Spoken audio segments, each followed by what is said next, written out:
Hello there, and welcome to a new video for Age of Wonders 4. In this one, I got a Pyromancy cultural build for you, and we're going to play with Materium and Chaos, and I basically managed to fit in everything which is fire in the game, and it stayed even playable. I'm quite proud of myself on this one. So we're going to talk about the racial and the cultural traits, we're going to talk about tomes, and of course I'm going to talk about how the military will work for you and what your general strategy gameplay wise will be. So we start out as usual with the culture. So I picked up powerful evokers and runesmiths for this one. I think powerful evokers is exchangeable, but I really want to emphasize how good it is to have at least 1 point of shadow affinity, because that unlocks already that super powerful knowledge extraction trait, which makes your conquests in general so much more powerful. So while the mystics don't necessarily need the extra combat casting points and all that too much, I find it always better to have a few more than not enough. The runesmiths, well, goes without saying, we are rocking, again, a lot of unit enchantments, and therefore it's one of the best things to pick up, and it's also Materium affinity, so it fits into our main playstyle. I think it is exchangeable, but I wouldn't even know with what, but maybe you guys know. So, with the body and mind traits here, I went for quick reflexes. I think you can go for various other things on the body traits. I personally like quick reflexes because it counters so many ranged attack schemes from the AI. It reduces the amount of damage that comes down on your army tremendously. And since we don't have too much on the support side with this build, I love the damage mitigation of this one. And Arcane Focus, well, I can't say no to that whenever I'm playing Mystic, because we're just cranking out so much magic damage that it's just too good to pass over. I don't know. Maybe you guys know something better, but I haven't found anything. Okay, that's the main setup. Like I said, just pay attention to this shadow affinity thing because it's just that good. Alright, let's hop on over to the tomes. So, I'm rocking here exclusively Chaos and Materium. It took me a while to shake up something that actually worked well. So I'm starting out with Tome of Pyromancy. At the beginning, Fury Arrows is the one spell that you can totally skip, because as a matter of fact, we don't even have any ranged units in our basic roster that could use these. But everything else in this book is amazing for you. The Pyromancer is your go-to AoE nuke unit. It's cheap, it's powerful, and it's accessible very early on.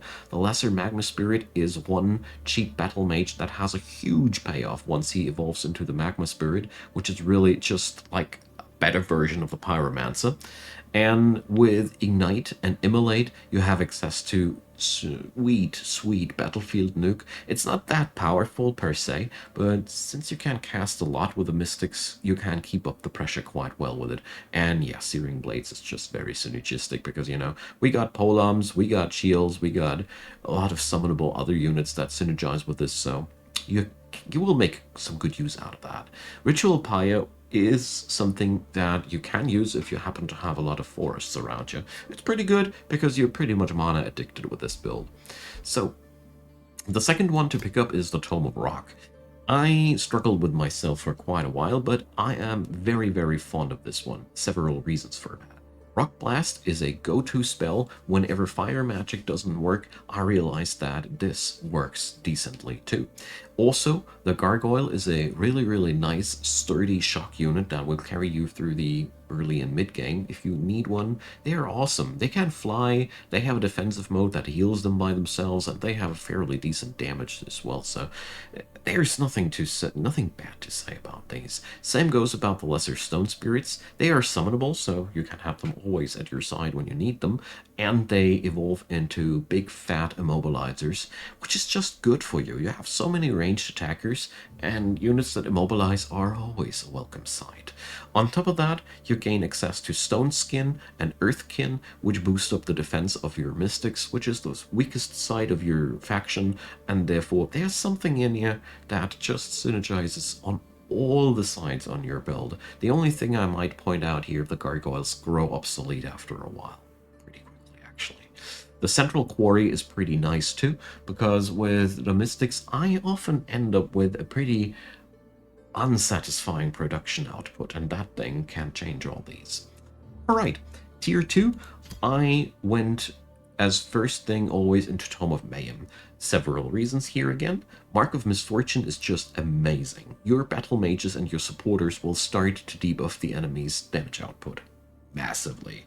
This is really, really good because this is again a method of reducing the incoming damage quite substantially. Curse of Misfortune is something you can flick on the enemy if they happen to be highly resilient against your nukes, which happens fairly often if they just have to have enough supporters that are defending and you don't want to spend your nukes into that. This thing is fairly irresistible, and with 2 hex radius, it's stupidly big.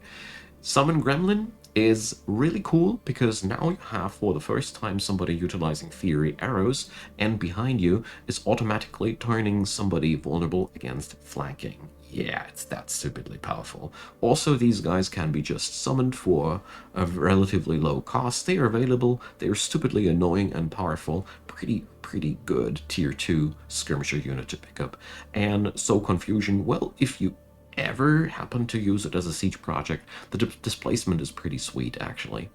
So let's hop on over to the second tier 2 tome, the Tome of Winds. Yeah, I'm actually using this one because this gives us finally access to a archer unit, which is totally needed if we want to go for fire magic for real, because you will see why later if you don't already know.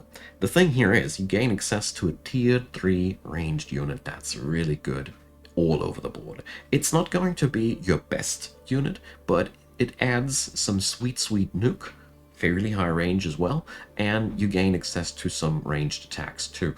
So this really depends on the enemies, how much you will use them. They are a real godsend if the enemy is rocking too much magic resistance, because that's just good for you. The Wind Rager is much better than I actually imagined him, because he's frenzying when he's attacking. So that means the more uptime these guys have, the more devastating they go, and Whirlwind is just a nice thing to have to take the enemy off of your backline.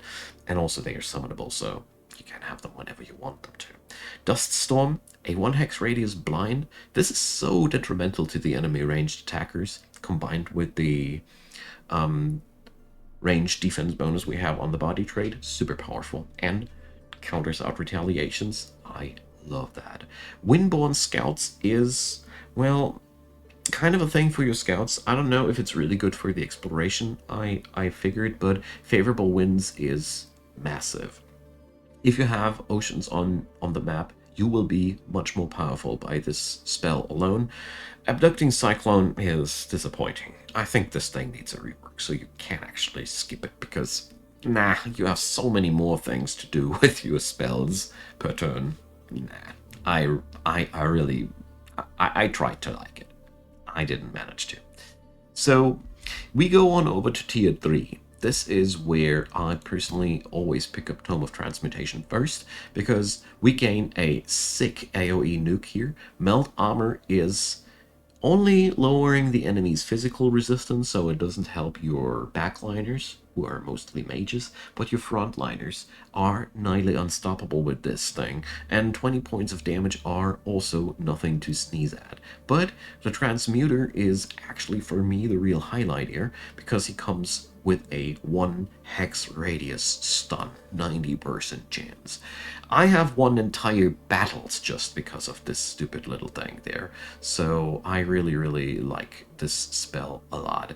And so, or this unit I should rather say.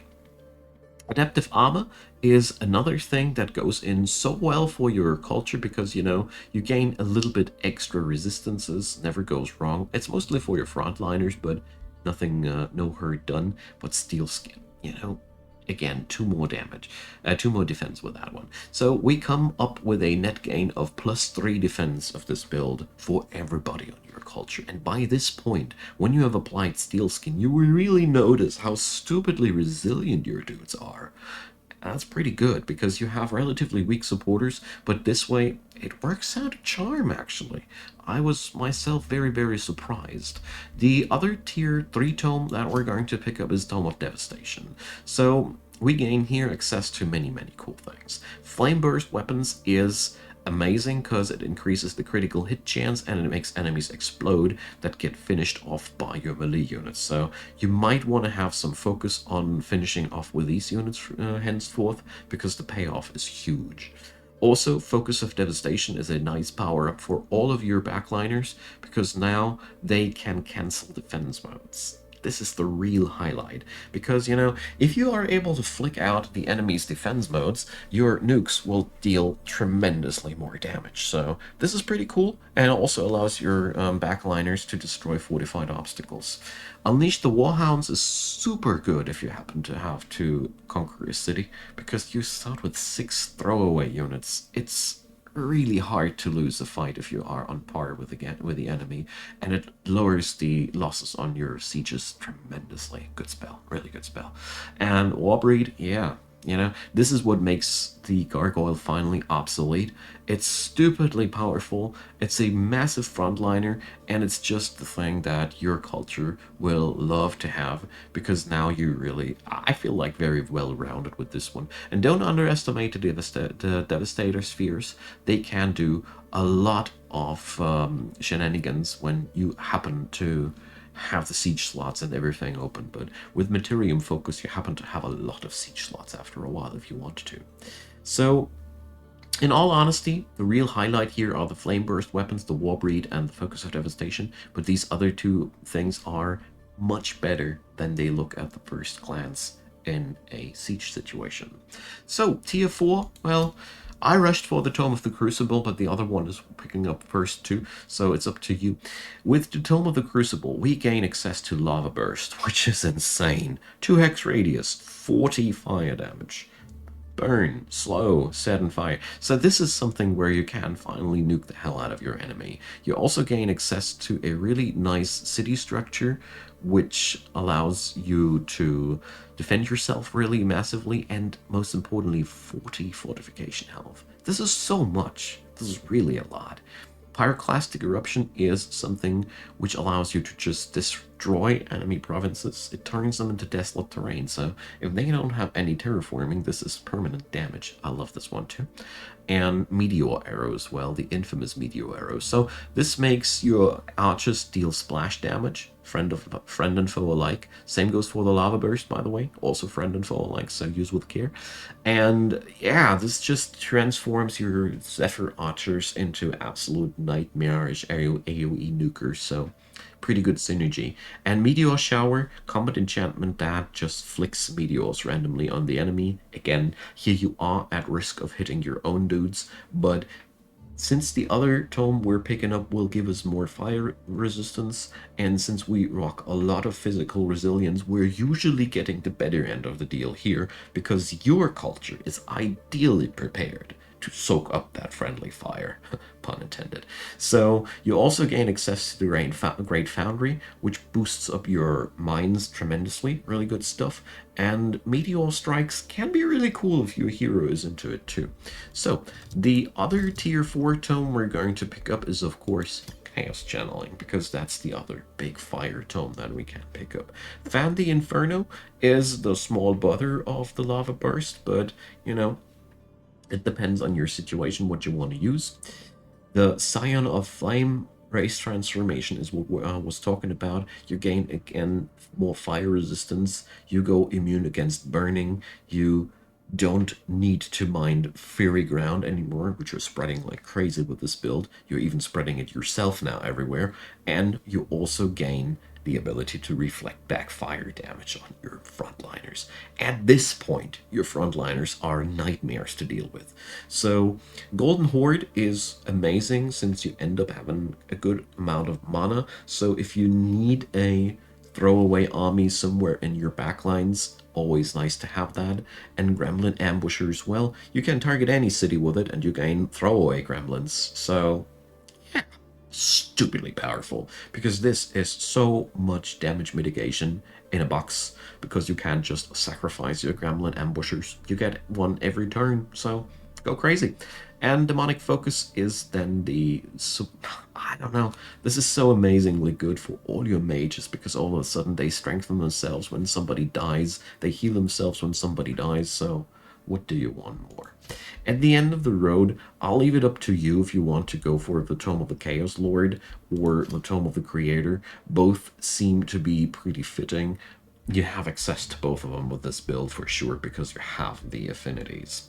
Now, I don't want to go too deep into the tier 5 tomes, because they are, most of the time, not that important. How they work, I mean. Spells are stupidly overpowered, aren't they? So, let's talk about the military instead. So, you start out with a really nice firepower already. You have Arcanists that are, well, not that super powerful early on, because we don't have any Battle Mage enchantments early on. Or early game is mostly about stuff like the Arcane Guard, Gargoyles. Pyromancers are also really worth picking up due to their Flame Strike, but the Arcanist is some range unit to fill up, but you should always try to pick up something else, because with this build, they aren't the most impressive ones, but they are pretty good in their own respect. But since all your other units will have the extra fire damage, it's better to go this way. But that doesn't hurt the Mystics at all. Your early game will also be rounded up by the Soothers and the Spell Shields, so try to get yourself those tier 2 units as fast as possible. It's really important for this one, because the moment you have access to Spell Shields, Soothers, Pyromancers, Gargoyles, and Arcane Guards, you're set to conquer the early game. You can pretty much pick up whatever you want with that. And it only goes better from that point on. As you have access to the tier 3 Spellbreakers, you have a nifty and nice AoE nuke that strips away all positive status effects. These guys are crazy and totally worth picking up. And this is usually the point where you should be at when the mid-game rolls on over you. So your military options are therefore very much around holding the enemy back until the backline has destroyed them. So you hunker down, you let them come, but at some point it's smarter to engage with your spell shields, spears, and gargoyles, and then nuke the hell out of them. Usually I wait until the enemy is in range for the flame strike nukes, and then I go ham on them. So when it comes down to the Soothers, bring a few more, because they are legit the only support unit we got in our build, and their healing capabilities are fairly limited. Therefore, I went and brought a restore skill on every one of my heroes, and I didn't regret a thing. So this is one thing that's really important. Also worth mentioning, early game and throughout the game, you have access to many summons. So if your mana allows, you should totally replace Arcanists with lesser Magma Spirits, because if they survive, like I said, they turn into super good units, and they are always better in any aspect than the Arcanists. And at the end of the day, you want to replace your Arcanists with either Spellbreakers, Transmuters. Anything is better than these at this point, since we have plenty of battle mages to choose from. We don't need them. So the lesser stone spirit is something you can always put up in the front line if you've lost too many of your spears. They die shamefully quick, so don't worry about them, and replace them with stone spirits on the front, no problem. But you might already notice that we go quite heavy on the mana income, so that's something you always have to pay attention to. And once you have access to your tier 2 tomes, Gremlins and Wind Ragers are really amazing. These are the real throwaway units of your summonable roster, whereas the Magma Spirits and the Stone Spirits, I personally see them more as a long-term investment, which I always try to keep alive. In this regard, I also want to point out that I went with all my heroes in this build with the experienced leader trait, because you have so many evolving units. It's just a massive payoff if they can evolve without having any combat around them. So you should really consider this, since you're rocking 2 elemental spirits that are totally benefiting from that. So in the late game, you want to spam out your costly units, as many costly units as possible, keep as many of them on the battlefield as possible, but rest assured that you have a lot of damage on your entire roster. Even your spell shields are very, very reliable due to the insane amount of resilience they got. So most difficult part about this build is that your front line is made out of spell shields, and it needs a little bit of playing to get accustomed to it. But since they have a point blank AoE stun, and since there's plenty of things available to heal up your units, it's not that tremendously hard. And at the end of the day, if these guys die, it only means that somebody else in the backline didn't. So I think it's a good payoff at that point. Okay, so let's start talking about the strategy with this one. So since we are mystics, you want to print out as many of your scouts as possible and as fast as possible, because these guys bring home the astral echoes. In general, this build is extremely hungry for mana and knowledge. Therefore, you should really get yourself as many of these magic materials as you can. It's even worth waging war for that, because if you don't get enough mana into your build, you really, really will struggle a lot. At the same time, you should really pay attention to your other income. So this is, well, the typical Mystic's struggle. You have not too much income of anything, and you want it to be everywhere at once. So I strongly recommend you to, that's what I've been faring well with. I delay in my runs usually the Spellbreakers quite long, and I don't go for the tier 3 town halls until I have built up the infrastructure of these cities well. Usually I rush the tier 3 town halls more because I like power boost that you get from the unit unlock, and while the Spellbreaker is amazing and impressive, with this roster I didn't miss him too much until the later stages of the game, in all honesty. So I personally fared very well in the city development part to delay the tier 3 town hall for the sake of some gold income, production income, and knowledge income, mana income. Those small buildings that are fairly quickly built, but they cost some gold, and it's worth investing that, since that's, in my opinion, one of the biggest advantages of this build. As long as you can crank out enough mana, you have nearly endless backup, because you can do so much with these guys. And as soon as these are evolved, the payoff is massive. So my army here is sadly a little bit decimated because they were struggling quite hard.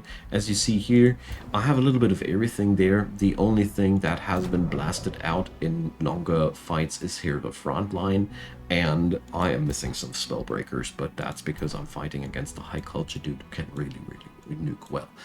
But to give you an example about the power of this build, this is a hard game, and this guy has totally the upper hand of this in this matchup.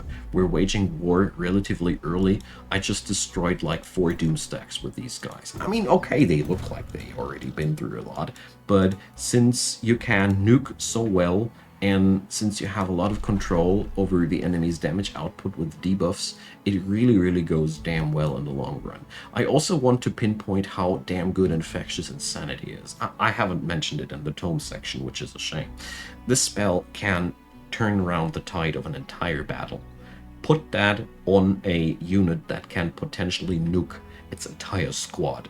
If it does, there is a fair chance that attacks have base chance of inflicting infection insanity. I've seen cases where this went wild, where people got infected several times because they had some sort of an AoE effect. It's hard to understand in detail because things happen so quickly, but this spell can alone hold off an entire banner for 1 or 2 turns, and with some luck, the enemy will do some really crazy things with that one.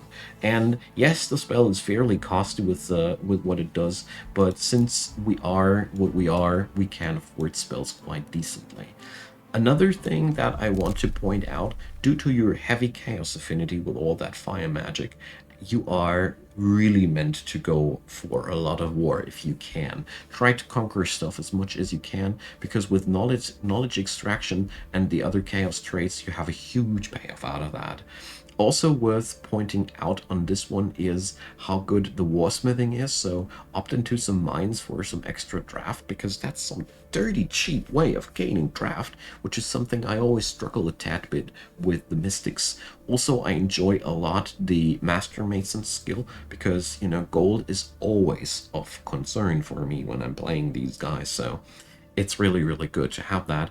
Also, if ever the need arises, you can have that stupidly high gold and mana influx by the astral excess that we got. So also extra siege projects, like I said, if you have to bust down a lot of cities in a game, this build works surprisingly well, since you have all the tools it requires. So that's something I really, really want to point out as well.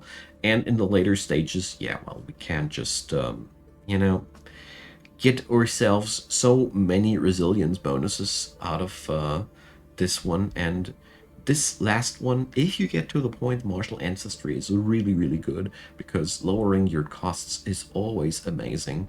And yeah, the late game chaos traits that you have access to at some point, well, this is really good because you are out for war, and therefore you totally like these. And yeah, all in all, pretty dynamic and fun build, able to go into war from turn 20 to 30 easily and bust down some enemies quite fairly easy too. The only thing that's really important to note is your soothers are massively important, and it's a tad bit tricky to play around them effectively. Same goes for the transmuters. Their damage output looks terrible, but the one hex wide stun can really win entire battles, believe me. So I hope you liked this one. I can totally see a pyromancy build revolving around astral, so more like pyro lightning. Maybe I'll do one build about that one too. Let me know in the comment section what you guys thought, and as usual, a thumbs up would be wildly appreciated, and feel free to leave a subscription. I'd be delighted if you did so. There's also a playlist link down there leading to the other Age of Wonders thingies I did, and if you'd like to check that out, I'd be really happy about that. So have a wonderful day, and see you next time.